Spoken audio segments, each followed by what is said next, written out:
hear the friendly voices.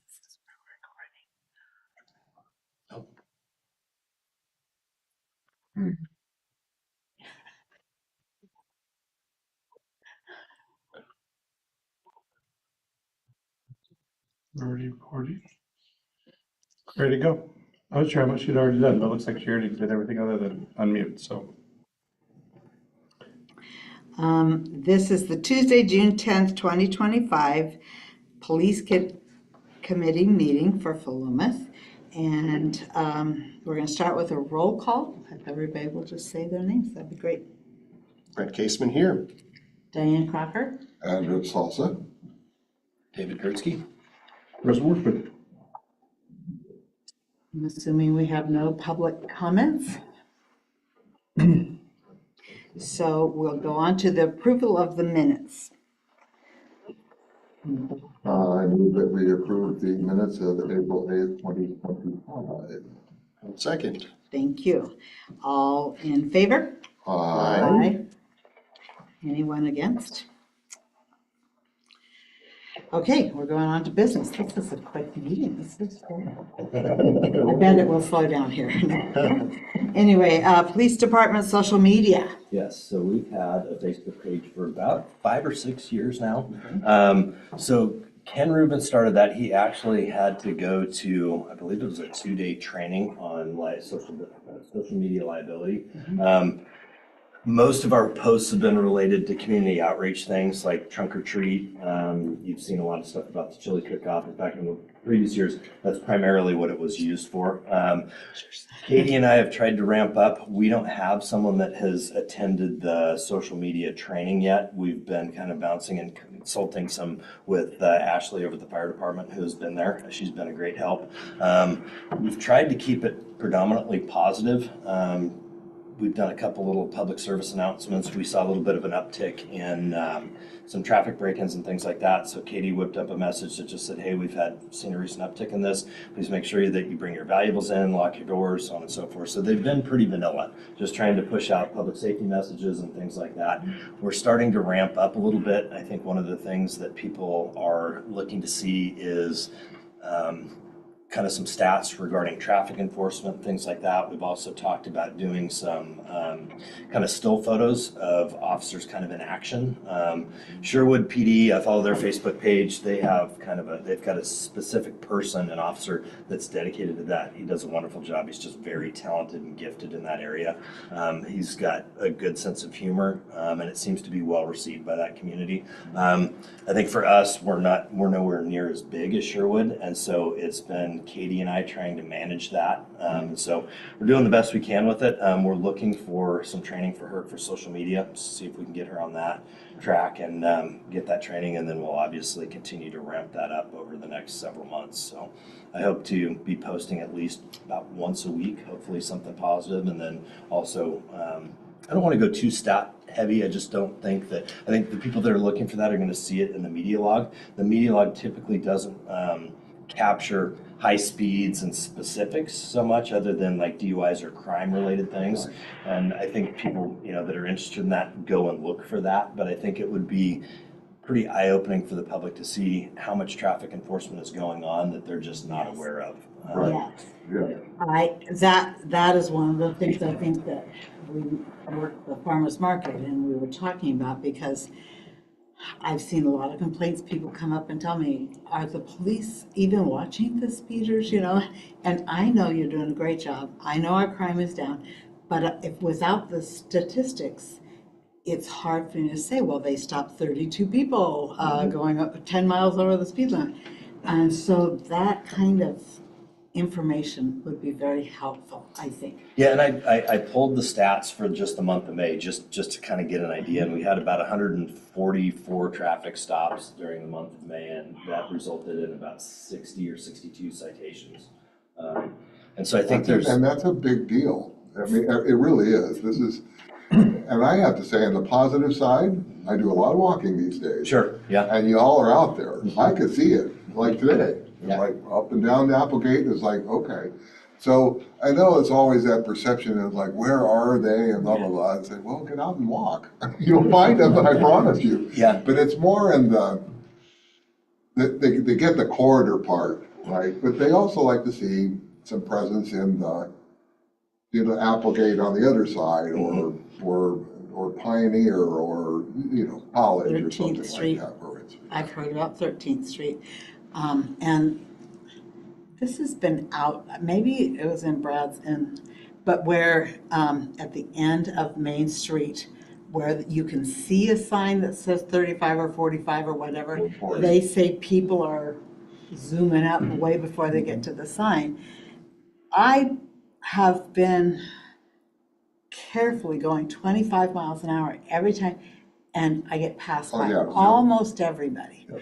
And I had one of those seniors today come to me and said, can't you do something about the traffic? Everybody's going too That one's been fast. up there too. You can see that on other social media sites where, particularly at 7th and Main. Yeah. And today, I'm going by there, they're at 40 easy before they get there. And the poor people turning onto 7th, they're on their tailpipe. It's like, if someone's in that crosswalk, you're done. And I think part of the problem, at least that I've recognized with that particular area, is it's not so much that they're seeing the 40-mile-an-hour speed sign, is they're seeing a vehicle that they perceive to be a slow mover that they don't want to be behind once they get out. Once they get that lane merge. Right, Yes. and that's true. And then I think there's some out-of-town traffic that's a little bit confused where ODOT has removed the lane ends, on the left lane ends. There was a series of 2 signs, so you've got, and it's now just striped for left turn only. So there's just the left turn only arrow to either return back eastbound or to turn into whether it be the clinic. Dollar General or the clinic. Right, and so I think that's part of the problem. Yeah, fair enough. Dave and I were talking on the social media side of it. It was less about trying to throw the statistics out there for the traffic enforcement, but to go more anecdotal and talk about, hey, on Tuesday night at 11 o'clock, Officer Thurman pulled somebody over going 45 and a 25. Thanks, Officer Thurman, for your good work, right? Absolutely. And talk about like where they were, because where were they? Well, they were over there, like an hour before your complaint, an hour before that, they were down at the other end of town, pulling somebody over going 35 miles or whatever, or 10 over or 15 over, whatever. So I don't think the statistics really tell you that. It's like, when you tell me 60 citations, 120, it's like, okay, so I can kind of do some quick math divided by 30 days in a month. So you're talking 2 citations a day, 3 to 4 stops a day. You kind of get a ballpark, but it's like, okay, how does that compare to Wallport? How's that compared to Corvette? It doesn't really tell me anything other than the number, right? Like, okay, they're doing there. Unless we get several months in a row Right. and we can compare it month-wise. But then you gotta show last month's and this month's, right? And then you gotta state it. But if you know that an officer pulled somebody over 2 blocks away from where you're at, and you read that, it just happened yesterday, it's really hard to say, man, the police are never in my neighborhood.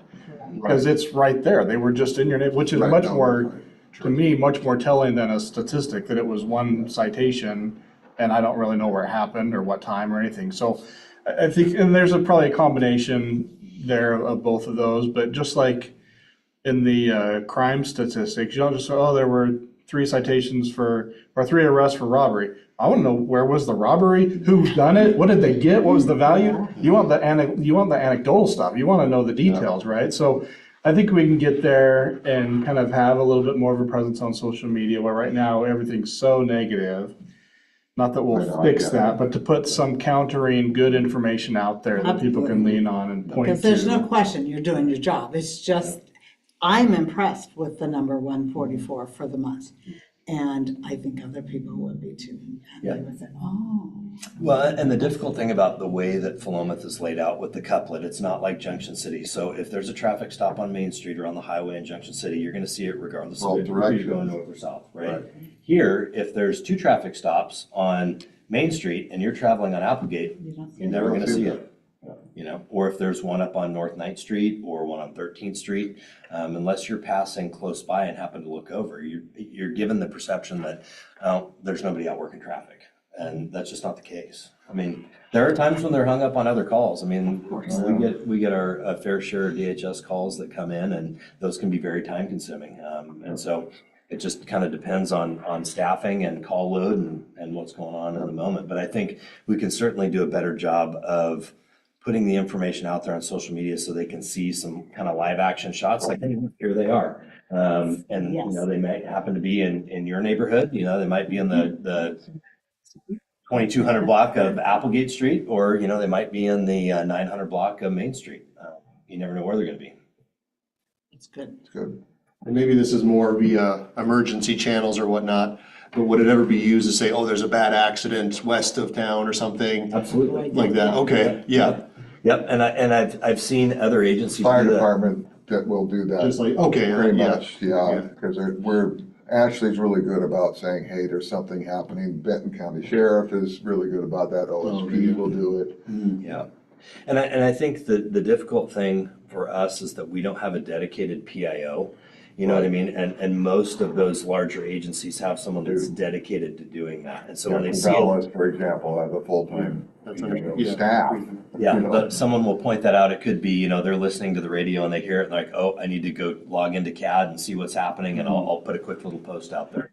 I mean, like I said, I think there's definitely room for improvement. We've kind of partnered with the fire department on this kind of traffic safety thing with Ashley, where a lot of people don't think about it, but those bad crashes and the high speeds or whatever bad driving act led up to those crashes, those have a huge impact on the fire department too. They don't like going to those calls at all, just like us. And so we'd both like to see people, you know, increase their traffic safety and awareness. Yep. Okay. Okay, I guess it's number 4. I'll talk about that. Yes, it seems like there's more crashes than there used to be. And I don't know if people are just being careless or going faster, or if it's just the number of vehicles on the road. It's actually gotten better because they've done a lot of these patrols that they've had out there targeted, you know, like Memorial Day or whatever. It's actually gotten better in the last several months. You could see that there was a pretty big drop off. It's still happening, but more now in Lincoln County than it is in Benton County, interestingly enough, because things have kind of stepped up here a little bit, which is kudos to again, between the Sheriff's Department and Philomath and OSP and that partnership. They've done a very good job of it. And that's a good one too, I know you post that on social media. We do. Saying we are doing this, we have done this, and we are doing this, and that too makes a big difference. And that's largely due to Sergeant Bowers. I mean, that's something that he's kind of spearheaded, and that's something that he's very passionate about. So he's putting that together. We're definitely pushing it out there on Facebook because we want people to see that that's happening. Absolutely. We want the awareness there, and then we also want the enforcement arm out there. And it's a regional group effort. I mean, it's even, you know, we're contacting and working with Lincoln County and all of the agencies up and down the coast, and then also this Highway 2034 corridor all the way out to I-5. And so we're wrapping Albany into it, we're wrapping Lynn County Sheriff's Office into it, and all of our regional partners. So that's been a fantastic program. Outstanding. Does anybody know what, is it Philomath Police Department Facebook? Does it, I mean, so that if there is a complainer, we can say, start following this website and you'll get some more information? Yeah, I think that would be something good to point them at. But also, we've got a link on our page for where they can email in. Currently, it says code enforcement complaint. They can obviously call the non-emergency line. They can come into the department, but that's one of the things that, rather than people complaining on Facebook or coming to a city councilor or a police committee member, don't do that. Come to us, so that way we can log the complaint. It's going to get in, that stat's going to be tracked in dispatch. It'll be assigned as a call, and if it needs some ongoing follow-up, then a supervisor will look into it. We also have our neighborhood traffic safety program that talks about how we'll handle those, and then a lot of our response is going to be data-driven. And we've seen that a lot, especially with the problem with speeders up on North 9th Street in the Pioneer area.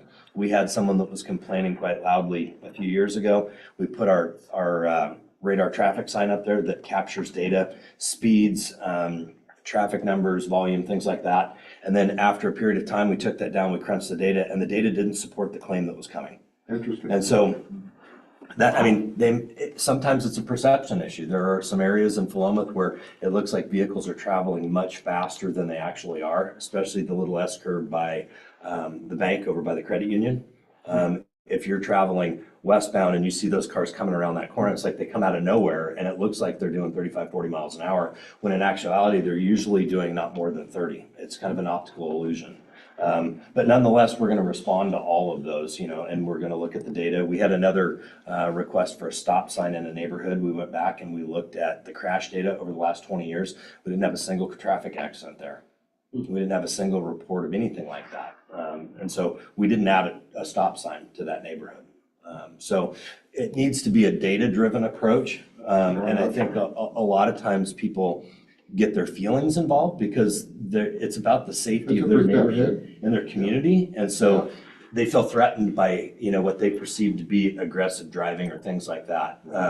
And so the other thing is we need to be able to have contact information directly with the complainant. And so we can ask about specifics like times. Is it only one particular vehicle or a particular person in your neighborhood that's driving this way? Or is it multiple people? And so that way we can kind of plan our tactical approach to when we're going to put staff out there and try and address those issues. And I think that's good critical. too, because that handles again, kind of the pioneer of the racetrack going up towards Starlight. You hear that all the time. Now, I have seen people, but again, it's sort of it's a perception thing because people are gunning it to get it up the hill, right? Mm-hmm. Yep. But then they literally just blow through the stop sign, for example. Mm-hmm. But it's like, okay, well, now we have a process. If you actually see that happening, Yes. then it would be good to get the make and model of the car or license plate would be really cool, because then we can actually do something about that. That'll make, if people have an idea that they can actually do something, they're listened to and something's being followed through, that just quiets the waters so quickly. And I was going to show real quick, if you don't mind me kind of hijacking the meeting, I'll go ahead and share this screen just so it's kind of recorded there. Let's do my screen. Yep. So when you do come out, and I know that you've all been very active in farmers market and being out and talking to people, and I love that you're engaging and all of that. When they come with the concerns, you want to have the listing near, but the best thing you can do is send them to the website, really, and say, hey, I hear you. In fact, and while you're there, pull out your phone, right? And let's go ahead and just log it. If you want to complain about, every morning at 7 o'clock, somebody comes flying through the neighborhood, let's report it. I'll show you how. Hop on the website, right? We go in here. I'm only smiling because I'm not the most technological person. I can't imagine Well, that's why myself we're going to giving go through it someone together else. here. So what kind of advice. makes sense? So your government, because I want to make sure it makes sense, right? So your government, I'm looking at maybe police department, Yes. makes sense. And then from the police department website, I got become a police officer. That's one option, right? Police records, not so much. Code enforcement, accreditation policies, community programs, emergency preparedness. So when I looked at this with Chief Gursky earlier today, and we were looking, which handsome fellow, by the way. Code enforcement request is here. We don't really have anything for like a traffic concern, like a non-emergency traffic concern or something like that. And when I think of traffic enforcement or a safety concern that I see on the street or something, I don't usually think of code enforcement. Code enforcement, I think of neighbors. So I think we're going to work with our web specialists here at the City Hall. I think we'll recode this to just like an enforcement request or traffic and code enforcement request or something like that. Because once you get here, then it's just a very simple form. Your name, address, description, email, would you like to be contacted, submit. I mean, and the amount of time it takes you to take a note down at the I've farmer's used market. that actually already myself, and it's Yeah. like it was bang, it was handled, Yeah. like within a day.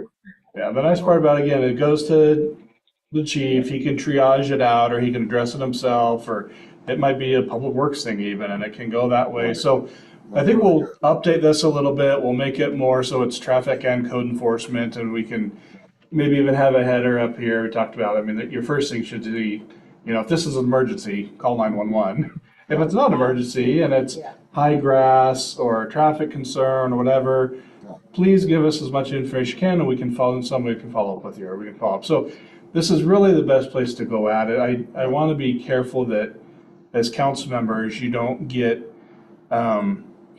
kind of pinched in a spot where you feel like somebody's asking you to do something Yeah, that and you're would- like, yeah. oh, well, let me address, because I want to be responsive. So let me address it. Let me give it to the chief. And then the chief's like, okay, well, now we're kind of doing a favor for a council member because I want to, and Right. you kind of get this like, are we doing the enforcement because statistically there's an issue there? Or is it because it's Counselor so-and-so's neighbor, right? And so, and obviously nobody wants to be known as, hey, I'm doing a favor for somebody and get, I can get to the chief and do you a favor, right? Nobody wants that, but if we're not using this form and this template, that's kind of what it feels like sometimes, and so. Well, but Yeah. I think there's some real people that are concerned about their community, just like you're saying, and they're seeing it, and so I think they would do this. There's a whole bunch of just whiners that get online and they complain about everything. It's like they're having a bad day and they're taking it out on everybody. Well, Those yeah. won't go to that, I don't. And the whiners are less productive, and typically the whiners are the ones that don't have something that's really fundamentally wrong, right? And if you do address it, the experience has been, if you do try to address it, they'll just move on to the next topic. They're not interested in a solution. They're not interested in follow-up. They're not interested in solving the problem. They're interested in having a problem to complain about and kind of tearing down, right? Right. Same for people like. Is there an example where you mowed and they wanted to complain, well, keep going about it. Oh, it's been so Right. long. And then when the grass gets cut, it's on to the next topic. Nothing to Well, see. no, it's funny because on one particular website, when somebody was complaining about something and I did exactly this, I went to I said, fill out here, let's do this and fill out, and it was resolved. By the time I went back to say, hey, this has been resolved, they cut the they cut the comments off. Right. It's Yep. like, okay. Yeah. Yeah. And then when you go to the administrator and say, this has now been resolved, now it's up, still, like a this is a problem. problem. Right. And so anyway, they said, oh, you have to look at that. I said, It's yeah, I frustrating. probably should go to a class You know? about social media on what you should and shouldn't do. And that's, yeah. Well, I just want, again, I wanted to sit Well, in thank on you for this that. just to make sure that as council members, I don't want you to be put in a bad position, right? Yeah. And we obviously want people to come to you with concerns and issues. Of course. Yeah. And I think one of the most important things you can do is direct them to where they can best get those Absolutely. concerns and issues resolved. And that's Very not helpful. that's not always coming directly to the city manager, coming directly to Dave, but if they can log it, we can get a contact information. And if they're willing to do that, typically the concern's a little more legit, right? And if they're not willing to go that far, then Yeah. is it really that big a deal or are they just complaining? And I like to complain too, right? Like, Yeah. get me on a weekend with my wife and I'll just keep on going, right? But at the end of the day, we don't want our chief and we don't want our sergeant, we don't want our police officers chasing after complaints, Yeah. right? We really want them looking into safety concerns, safety matters, code enforcement issues. That's where we want them spending their time, not chasing after complaining, right, and complaints. So there's just a little bit of a fine line there, and you guys are doing great, and I love the enthusiasm and the excitement of being out with the public, getting that feedback. We just need to dial and focus in so they know the resources, and you teach one and they teach somebody else and they teach somebody else, and pretty soon this is a very useful tool and we get more data and we start to see patterns and trends and take action on things. And our challenge on the staff side is to make sure that then we're reporting back, right? Hey, we got 2 or 3 complaints on this. We're starting to see a pattern, or we got a complaint and it looks pretty serious. We've looked into it.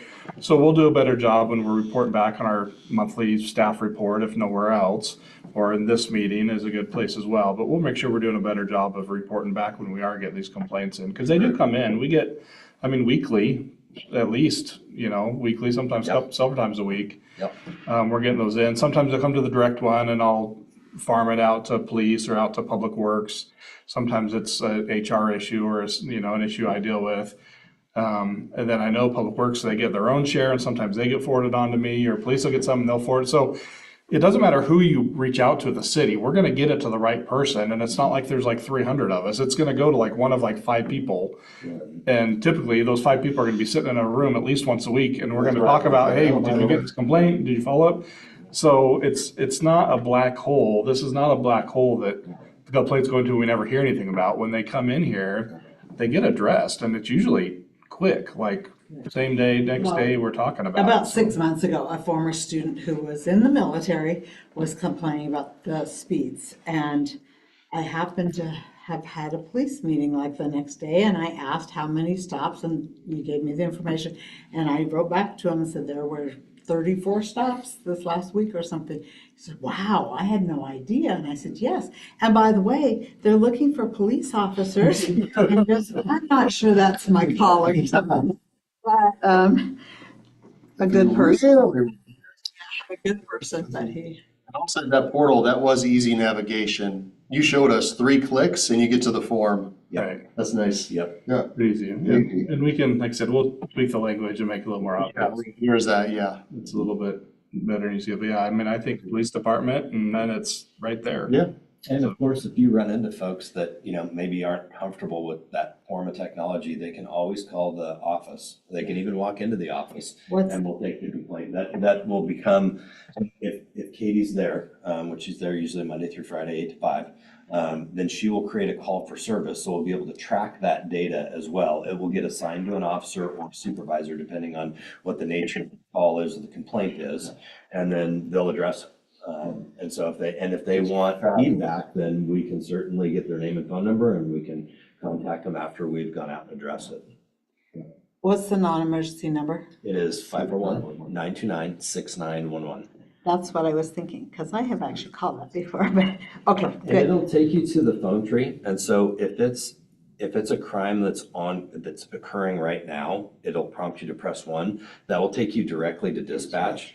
And then if dispatch triages that and says, nope, that needs to go into the office, then they'll go ahead and redirect that call. There's also one where they can speak to somebody in the office, which I believe is option number 2. And that'll get directly into Katie or whoever's there at the time, if it's on the weekend. Well, the seniors I met with today, that's more their speed, I think, so. Yeah, yeah. thank you. I'm gonna excuse me, I've got a 3:30 meeting, I wanna hop in, at least say hi and kind of cover that, because I saw a bunch of great topics on here, but I'm gonna leave you in Chief's capable hands. Thank you, Greg. Thank you, sir. Sorry to bow out. Chris, I do have, before you go. Yep. Just one, since you're here, because I did raise with the chief, it was sort of under the speed signs ODOT thing. But the possibility of working with ODOT to make the 25 zone more prominent, because it's really interesting that the signage for 25 miles an hour is only on one side of the street, Yeah. on Applegate and Main Street. So it's kind of weird. So what happens is, you get a truck going by, it's covering up the 25 mile an hour sign, and people are going like this, because they don't. So we added They extra don't money see to the it. budget this year, and that's exactly what it's for signage and whatnot. That was a Wow. little extra money, that's what we're looking at, is some Oh, additional perfect, signage. yeah. Both sides of the highway. Yeah, both sides of the highway. I mean, even that, sorry, I know this is a little outside of the scope, but even to have 25 on the pavement in strategic places like 9th, where there's, it's just like, hey, this, like, we're reminding you, this is a 25, even at 7th, right, where it's on the pavement, saying, no, it's still 25 here, folks, yeah. And even if not the 25, I mean, the 25 works. We've even talked about increasing the number of marked crosswalks at the intersections, That, yes. just so it feels more like a downtown with crosswalks and less Yeah. like a freeway that's got 2 crossings, Yeah. So there's some things we do. We've actually got a business owner on the south That's end of really 7th Street that Yeah. has a lot of employees that go to Dollar General every day, Yeah. every day. Yes, 20 plus employees are crossing right here at Applegate and 7th. yeah, and there's a bus stop that's right And there. this one's still real safe, since we can put some, some And now you're delineated gonna have the Benton County markings there, and Credit Union, that's gonna be right there at Applegate. it's a good spot too, if not the speed there, that was, the separated rectangles for the crosswalk where you can straddle the tires, you know, or get the car tires to straddle your markings, helps them last a little bit longer and all that. So ODOT will be very open to that as long as we're willing to pay for it and maintain No, it. I get it. And then if we put it on there, we got to agree that we are going to maintain it, right? And so there's a little bit of long-term commitment, but I think the safety's worth it. So no, we intentionally put some extra money in the budget this year for that, the reflective tape and some signage and to do some of those improvements in this downtown area. So, yeah. The crosswalk at 19th and whatever. No, Pioneer and maybe. Pioneer 9th. Oh, yeah. We talked about asking for a raised sidewalk, but is there even a crosswalk there at this time? Actually, poor Dax has been circulating the neighborhood up there. I don't know if you've seen him up there. People think that he's stuck. He is stuck because he can't get off the curb at 9th and Pioneer. There are no cutouts at the curbs there. So it's interesting. One of the only I'm intersections you don't gonna have. make a sign, save Dax. Same thing. Anyway, so thanks for that. Yeah, we would sure like to see a crosswalk there and, Sometimes he goes off the oh, curb. yes. You know, Oh, I know. just a few days ago. Poor Dax. Yeah. All right, thanks, everybody. Thank you, sir. Item is police at the farmer's market. Yes, yeah. And so one of the things that we struggle with is I think we do a lot of community outreach and I don't think we do a good job of getting credit for it. And that's one of the reasons we're trying to up our social media presence with the bike rodeo. We obviously the open house at the fire department, National Night Out, we've got trunk or treat. Various times throughout the year, we go to the schools to do Pride, everything. presentations, a lot of different things. Especially in the summertime, I think our resources are best kept out on the street as far as working traffic because we see a huge uptick in people traveling from out of state, out of town, going to the coast, and that's where we really want them out there. I mean, our call load automatically goes up in the summer months. More people are outside, more people are here visiting. I would entertain the thought of maybe having, and this is something that Chris and I talked about earlier, was having a specific day where we've got maybe city councils there, we've got someone from Public Works, we've got several city officials that are there, and then also a police department or a police officer and a vehicle there. And we can do a question and answer thing, but we'd advertise that. And so that way we can kind of maximize it. If there's someone that wants to bring their kids down to see the police officer in the car, we can do that. We can be there Open for house, questions. like open house of the fire department. That's a Yeah. perfect op where everything comes together. City council's there, public works there, police department there. Yes, I So think we that have a would be fabulous. McGruff dog outfit. I don't know if we still do. We did it one time. And Shelley used to wear it. Oh, Sparky? No, was- well, it would be the McGruff for the Oh, that one. police. The crime dog, yeah. I mean, I think Well, we have Sparky too. at And Sparky something does like take the it. fire department or the thing in the park Yep. would be a good time to have that. Mhm. Finding a volunteer, is my understanding, is the hard. It can be tough, and we used to do that at the, at Safety Town.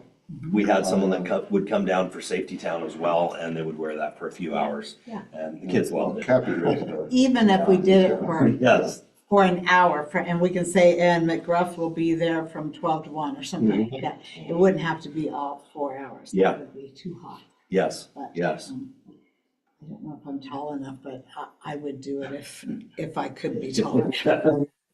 We are there once a month Mhm. as a city council, and we can have a little police sort of thing on the table, you know what I mean? It's just something there too. Yeah, Or and little badges, you guys we have do, those little. we do. In fact, we've been trying to up our, I guess, swag, if you will, Right. for kind of free giveaway things. In fact, Katie developed it's a kid-friendly citation pad where Oh, you there can, you go. the little Go kids on, can get issue tickets. citations, yeah, for not eating their dinner or. Nice. Little things that- Broccoli, all right, Citizens arrested. Yep. you're in detention. So you'll see those make an appearance this summer for the kids. We'll do that at National Night Out, we'll do it at Safety Town, and periodically throughout the summers, we hold those events, so I think that'll be good. And that was one of the things that we talked about, not this last budget cycle, but the one before, was appropriating more money in that community outreach line item. And so we had a little bit more funds available to buy some of the newer things. I mean, we had whistles for probably 2 decades, and that was all we were giving out. And then we had some really dated old stickers and some pencils and things like that. And so we've kind of updated that over the last year or so. So it's come along nicely. Thank you. It was Janelle, the person that puts together the farmer's market, that we talked to, that requested police and fire. And fire is actually going to come out one time and do a hands-only CPR and bring a truck and do that. So Excellent. that may just cover, her needs for wanting something and to tie Something in, from but, safety, that's the nice thing, Yeah. we can kind of play off each other. or, Like I said, yeah, we- even for an hour during that time, police could come out and hand out stickers or whatever. Yeah. And just be there. Yeah. Make off or whatever. Yep. That'd be great. So I think we kind of covered Oh, the covered complaint process. Yeah, and I think the important part of that, there's another component to not only the complaint process, but the speed signs and ODOT. A lot of times, I think people, it's easy for the easy answer is, oh, that's an ODOT issue, it's a state highway. The city doesn't have any control over that. One of the things that I've brought up that we haven't formalized it yet, but I think like maybe quarterly or maybe even a little bit more frequently than that, the department heads, it would be helpful for us to meet and discuss some of these where it may not just be a police issue, especially if we're talking about speed signs and ODOT. Is that something, who needs to contact ODOT? Does that need to be me? Should that be Gary? Should that be Kevin? Should that be Chris? Should it be all of us? Right. Should we ask to have a meeting with them Yeah. and sit down and discuss these concerns? Yeah, the area manager, that's the one that you want to target. At our farmer's market, we had a guy that used to work for ODOT, and he Jerry said, Wilcox, if you yeah. will invite the area manager to either a meeting, or I said, what if we just took them out to 9th Street, physically met at 9th and Pioneer, so they can see the issues and talk to them, then that might be a really great thing. But it would have to be a whole bunch. And we've worked, even the officers are asking for more speed signs. I mean, that's something that we've noticed. There were some that looked like they were deleted and not replaced once we had this, the project was completed on both Main and Applegate. And it's one of the things that's nice because when the judge is coming into town from Corvallis, he also sees those. And that's a common excuse. Oh, I didn't see a speed sign. He's like, well, there's 6 of them. I And so counted on the way. they need to be visible. I mean, the vegetation needs to be trimmed and things like that. That's true, it's funny, that 40-mile-an-hour sign we were just talking about, it's almost overgrown now, but people just know it's there. Yep. So they're, anyway, it's funny. Yeah, so- But Senior yes. complainant mentioned that one of the signs was covered with leaves and they couldn't see it. Yeah, And we actually had one of them moved. It was actually placed right behind a tree. They placed it I in saw front of the that, tree. yeah. So they fixed it. There's another one that was supposed to be placed where the pharmacy is going right now. That area is under construction, and so they asked us not to put up a temporary sign because they weren't sure where the driveway was gonna be. They didn't know how it was gonna interfere with the construction. We opted to leave that one out until they get that completed, and then we'll work with the property owner on that as far as placement to make sure that it's appropriate. and Chief, where are the lighted signs Yeah. gonna go? So At least, I presume they're roving, you tack them up somewhere to kind of Portable. emphasize something. we do, yes. And so at one point, we went through the permitting process with ODOT to have those placed temporarily on certain signposts. Those signposts have been removed and that permitting process has been redone. And so now they're required to be on an engineered post. I talked with one of the local engineers with ODOT with regards to, we're going to apply for a grant and try and have permanent 25-mile-an-hour flashing speed signs or radar signs that will display the speed. It will flash the speed at the beginning of the 25-mile-an-hour area coming into town from the east and then also coming into town from the west. That was one of the problems that we encountered is it looks like that project is going to be about $25,000. Whereas before, it was as simple as having the Pack it up on an existing sign underneath or something like that. we had a bracket. We went around with the area engineer. He went and marked each one of them, photographed those locations, took it back. I still have the permit. It's no longer valid, at least on Main Street and Wow. on the state highway. So we can still put those up in neighborhoods for collecting Yeah. data and using them as a deterrent, or at least to let people know what their speed is. Yeah. We just have to find an adequate Mark sign. Henry. And again, that was one where I think we kept it up there for several weeks because And things slowed down. Mhm. It was amazing, because they came over the top of that hill. The first thing they're seeing is like, hey, yeah, and so people don't have any idea that they're doing 40. well, and They're asleep.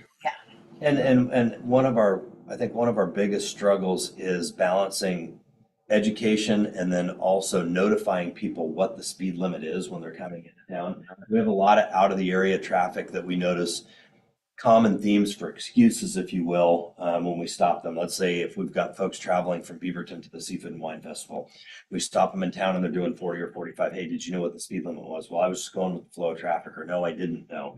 And so I think those signs can be effective in educating the people that are paying attention and want to do the speed limit. We also have those folks that are just impatient and they're always in a hurry, and it doesn't matter. I mean, we had one that we cited 2 weeks ago for doing 46 and in a 25 and also for careless driving. That same person just received another ticket for the same speed, not but 2 weeks later. So they're not learning their lesson. Ultimately, there's other things that will happen, but through DMV and so on and so forth in the courts. But some people just don't care. They're willing to take that risk. I get it. Brett, what about you? Did I cut you off? Yeah, Were you talking? Oh, okay. And then this isn't speed related, but just road related, just to get your recommendation on this. So with is it called side street parking? Yes. And so sometimes there'll be like a log truck or even like a utility vehicle. And I had this experience actually driving here this time where they'll kind of hang out into the road. Oh, yes. Usually they don't linger and it's not that long or whatever else. Do you have a recommendation? Is that something that you would like to have reported just so that you could address it? Or my perspective is usually they don't linger.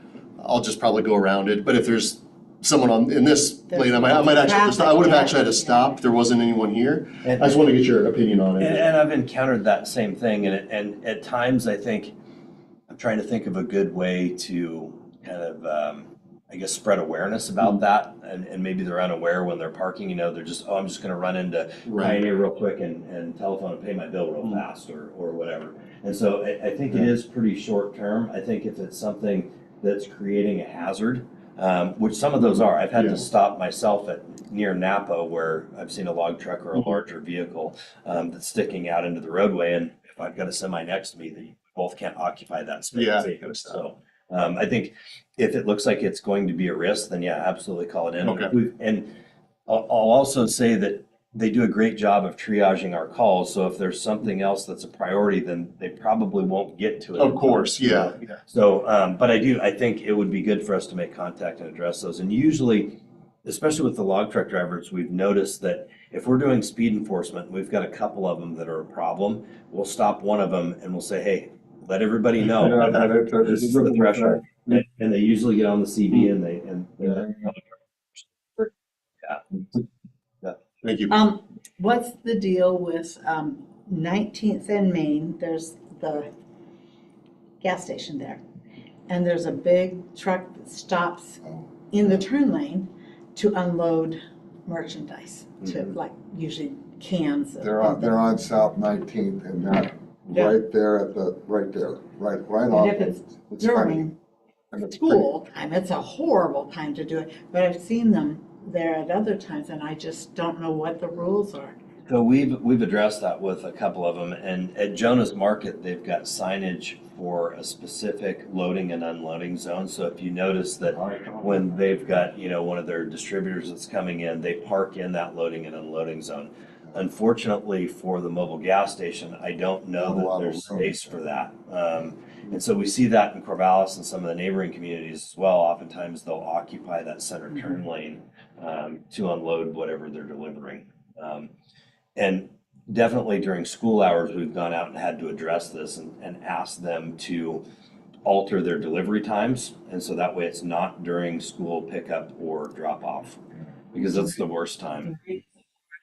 Just not within the last week, there was a big truck. And to his credit, he tried to get out of the way, so he pulled in behind Subway, and I'm going, where are you going with that big old truck? You're not gonna be able to turn around in there, but I think Well, they- panicked and they- thought they don't know the area and didn't, I don't know, but anyway, okay. And, so you're saying, and I think you've told us this, we've got existing radar signs that will flash, We do. but they're not ODOT compliant, but we could use them on the side streets like 13th and 9th. We can, yeah, as long as there's an existing signpost that will accommodate those. We've got, I think, 2 different type of brackets that have been provided to us by the manufacturer.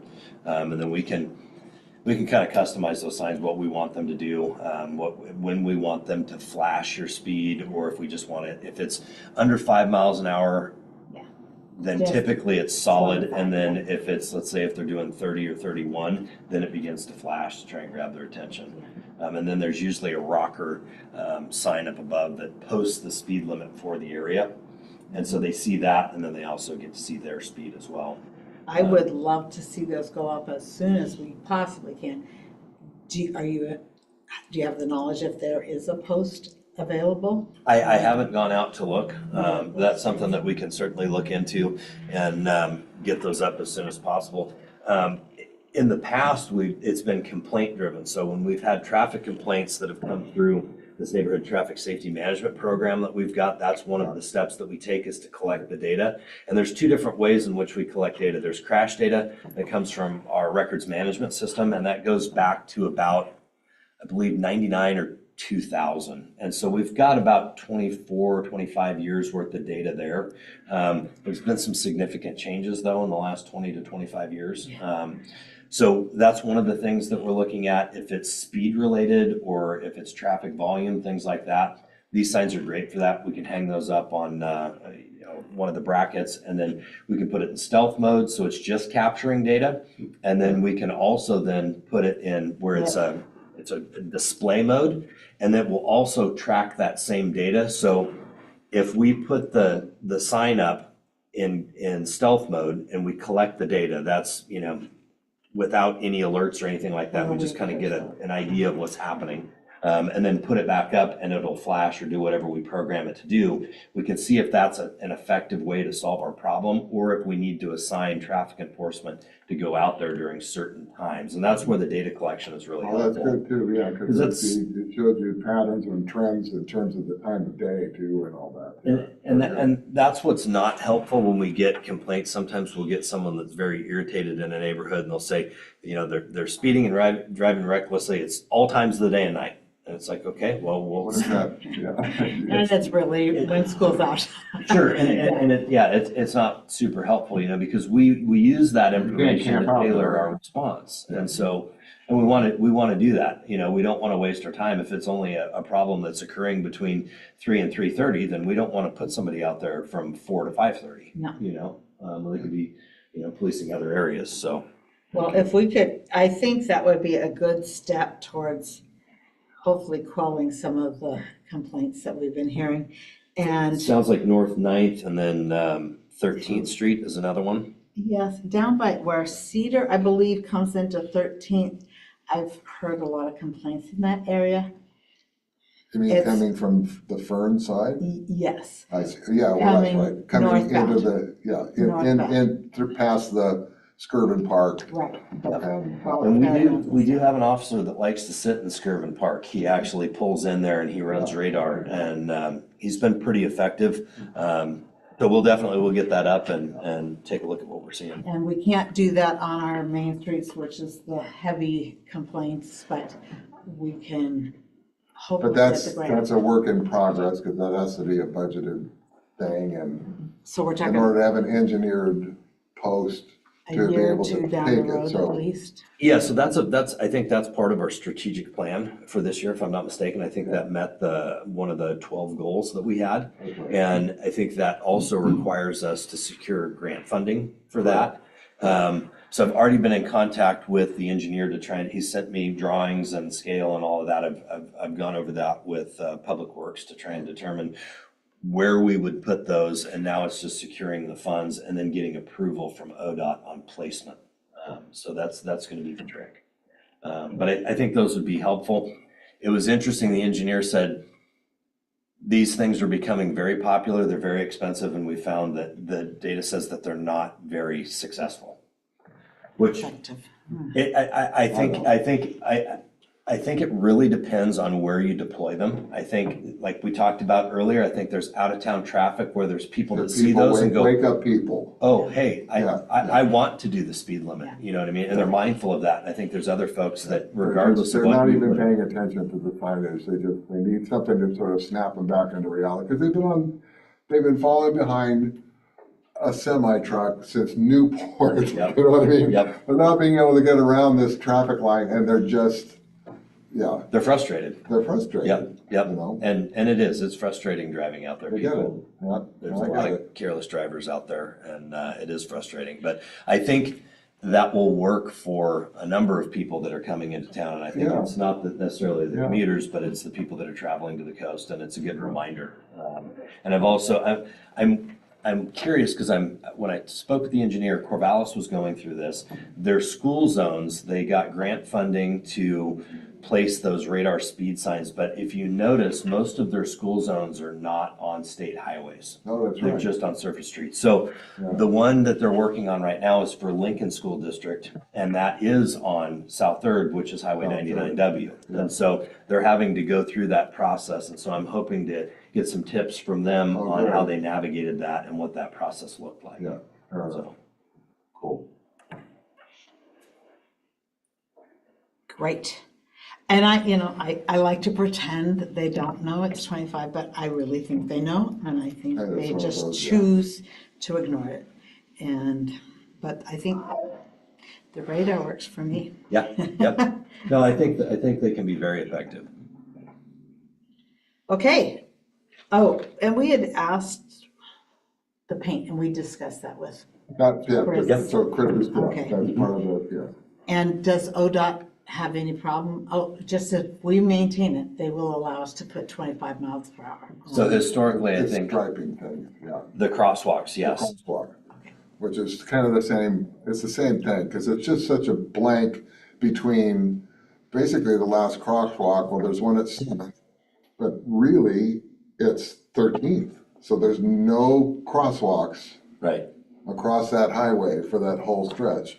But if you now put crosswalks there, that's striping, that's another visual sign, that's like, oh, I'm in a congested We could place. even put something like a cone or something when we I guess first there's put that them up. at ninth, to- there's one at to ninth, make 7th, them- 9th, and 13th, but And normally they will put up temporary signs that will say traffic control change traffic ahead. change, yeah. And so they alert, the Good. folks that that's going on. Okay, we're to the point where we need to plan the next meeting, and I just looked it up, August 12th or so. Or if we want to forego August, September 9th could be the next one. And I'm open to either one of those. I don't know what everybody's schedule looks like with vacations. I have twins due right around the August time, so Yeah, I cannot necessarily be absolutely sure. yeah, if you'd rather, if it works for everybody to push it to September, I'm totally fine with that. If we have something that pops up. Good here. Okay with that. September 9th. I think that's Yeah. good because we have the night out, whatever, all the other things going on. Yeah. It's like farmers market, it's a lot. One final question in case there's questions on the council with the frolic coming up. What does the police presence look like during the frolic? So they're increased. I mean, we are gonna do another high visibility patrol with our regional agencies around here. So we're gonna focus the, impaired driving and things like that. So we usually have extra staffing on. We've had a couple of the local bar owners that have been great to work with where they shut down early.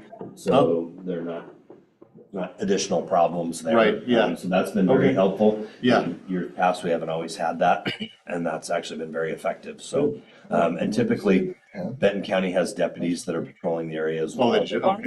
So, we're gonna partner like we have with, I don't know if you've seen some of our posts, where we've done the high visibility patrols for the DUI enforcement. Yeah, But we have the regional agencies will then do overtime sign-up sheets for that, where people can come on to Right. specifically work. And so that's planning another one. Oh, okay. Particular. oh, good, all right, thank you. Yeah. Back to the next meeting, there's some question on, do they need to be on Tuesdays and do they need to be at 3 o'clock and the two of you that work perhaps should have more say on that, I don't know.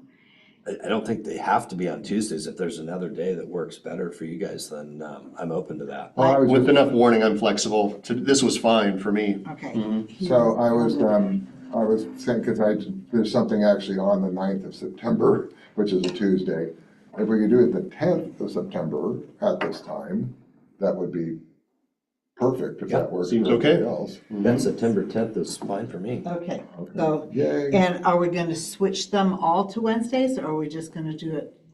I think this is an ad hoc committee anyway. If it's so we quarterly, it seems like we can just- tailor it. We just tailor it to what works, I Okay. Yeah. think. Yep. I mean, yeah. Fair enough. Great, yeah, I have a little more flexibility usually, except for the twins.